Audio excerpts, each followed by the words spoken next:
SMK mikulala le baba Istizi vovo fa fivaranga facciam talo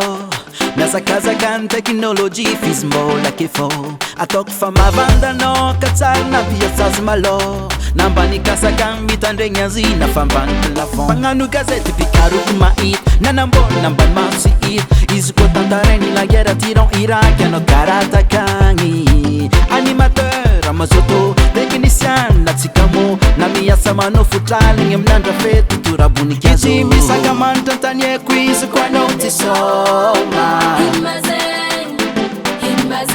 Ampito na kangi mikurang ati mangala mora mora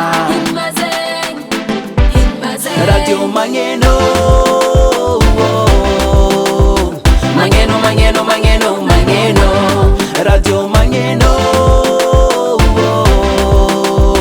Mangeno Mangeno Mangeno Mangeno Sila sambalanga Silo sumbalanga Sila sambalanga Silo sumbalanga Zatenga tekura karati Radio renkulaf jatio mame Oyoyo Fala langa sifana beya zenga azio Ambando sini wavino na me ye ye ye Ano mitande nyusava Nouveau teyom dega Deka ruvoli nuzala lentik nyuzame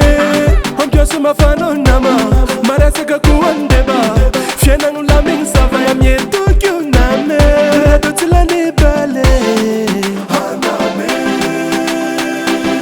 Radio Radio Mangeno Radio Mbolile no lobo Radio Radio Mangeno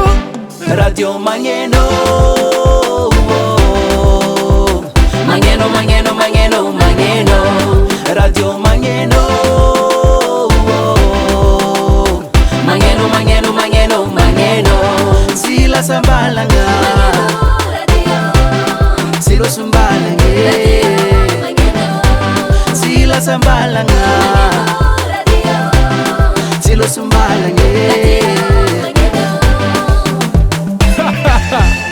Anya na ropiasan radio jabi Radio miteny Gary, yo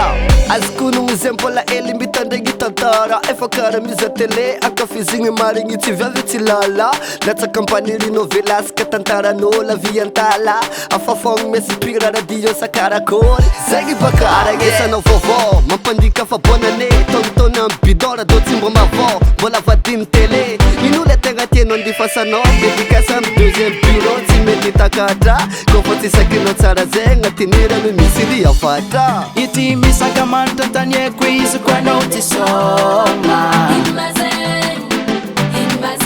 Ampito na kangi mikurang ati mangala mora mora Radio Mangeno Mangeno Mangeno Mangeno Mangeno Radio Mangeno Mangeno Mangeno Mangeno Mangeno Sila sambalanga Silo sumbalanga Sila sambalanga Silo sumbalanga